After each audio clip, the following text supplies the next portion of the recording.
আমাদের একটা প্রতিবেশী দেশ আছে, আমরা আমাদের দেশ নিয়ে যত ভাবি তারা তার চেয়ে বেশি ভাবে।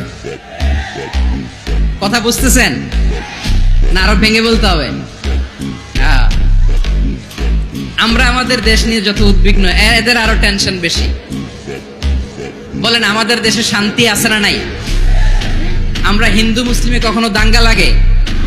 আসতে বলেন কেন লাগে? ওদের পূজা পার্বণে আমাদের মাদ্রাসার ছেলেরা যে পাহারা দেয়, চিল্লায় বলেন ঠিক কিনা? আমাদের তাফসির মাহফিলের সময় ওরা ডিস্টার্ব করে, ঢোল বাজায় না।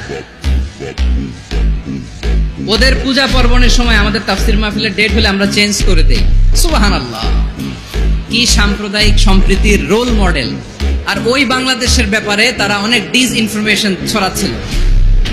ভারতের অনেকগুলো গণমাধ্যম, আমি জেনারেলাইজ করব না, আমাদের প্রতিবেশী দেশের সব গণমাধ্যমকে আমি দোষ দিতে চাই না, অনেকগুলো গণমাধ্যম তারা ডিসইনফরমেশন শেয়ার করেছে। ডিসইনফরমেশন আর মিস ইনফরমেশনের পার্থক্য আছে। মিস ইনফরমেশন না জেনে ভুল বুঝে একটা মিথ্যা বা ভুল তথ্য ছড়িয়ে দেয়া, এটার ক্ষমা আছে, এটার কি আছে। আর ডিসইনফরমেশন মানে ইচ্ছা করে, প্ল্যান করে, ম্যাপ করে, ছক এঁকে মিথ্যা, গুজব, রটনা সোশ্যাল মিডিয়ায় ছড়ানো, এটার ক্ষমা আছে? আওয়াজ করে বলেন ক্ষমা আছে? ভারতের কিছু গণমাধ্যম তাই করেছে, আমরা ব্যথিত হয়েছি, আমাদের হৃদয়ে রক্তক্ষরণ হয়েছে। আমাদের প্রতিবেশী দেশকে বলতে চাই, আমাদের দেশ নিয়ে আপনাদের ভাবার দরকার নাই, নিজের চরকায় তেল দেন, নিজের দেশ নিয়ে ভাবেন। গত মাসের ভয়েস অফ আমেরিকার রিপোর্ট, বাংলাদেশে সংখ্যালঘু জনগোষ্ঠী আগের চেয়ে বেশি নিরাপত্তা পাচ্ছে। Report voice of America, Muslim report নাকি? মুসলিম জরিপ, ভয়েস অফ আমেরিকা। কথা বুঝে নাই বোধহয়। ভয়েস অফ আমেরিকা কি আমাদের রিপোর্ট? না, ভয়েস অফ আমেরিকার জরিপ, বাংলাদেশের সংখ্যালঘু জনগোষ্ঠী আগের চেয়ে ভালো নিরাপত্তা পাচ্ছে। শুধু এখানেই শেষ না, মাইক্রোসফটের একটা জরিপ শোনাই আপনাদেরকে। তারা সারা পৃথিবীতে গুজব, ভুয়া আর মিথ্যা নিউজ ছড়ানোতে কোন দেশ সেরা একটা রিপোর্ট করেছে। এর মধ্যে 1 নম্বরে এসেছে ভারতের নাম।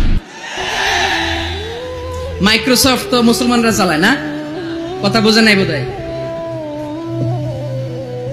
প্রতিবেশী দেশকে বলবো, আপনারা নিজের চরকায় তেল দেন, আপনারাও শান্তিতে থাকেন, আমাদেরকেও শান্তিতে থাকতে দেন। সব চেঞ্জ করা যায়, প্রতিবেশী চেঞ্জ করা যায় না। আমাদের ল্যান্ড তাদের ল্যান্ড, পাশাপাশি।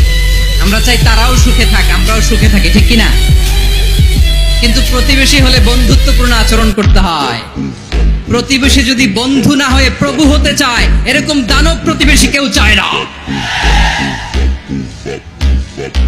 ভারত যদি বন্ধুত্ব উপহার দেয়, আমরা বন্ধুত্ব দিব, কি বলেন? তারা যদি বন্ধু সুলভ আচরণ করে, আমরাও বন্ধুত্ব উপহার দেব। কারণ আমাদের পররাষ্ট্র নীতি হচ্ছে সবার সাথে বন্ধুত্ব, কারোর সাথে বৈরিতা নয়। আলহামদুলিল্লাহ বলেন, কত চমৎকার পলিসি আমাদের। আমরা নির্বিবাদী, আমরা বাংলাদেশিরা শান্তিকামী। We are proud of that. এজন্য আমরা গর্ববোধ করি। আমাদের পররাষ্ট্র নীতি সবার সাথে বন্ধুত্ব, কারোর সাথে শত্রুতা নয়।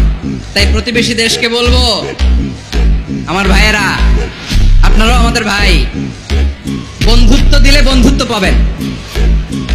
বন্ধুত্ব ইজ ওয়েলকাম, দাদাগিরি নয়। বন্ধুত্ব ওয়েলকাম, দাদাগিরি নয়। Loud and clear. ভারত যদি বন্ধুত্ব দেখায়, বন্ধুত্ব পাবে। কিন্তু ভারত যদি বাংলাদেশে আধিপত্যবাদ বিস্তার করতে চায়, বাংলাদেশের 18 কোটি জনগণ সেটা রুখে দেবে। ভারত যদি গৌর গোবিন্দের ভূমিকায় নামতে চায়, দেশের 18 কোটি মুসলমান শাহজালালের ভূমিকায় নামবে।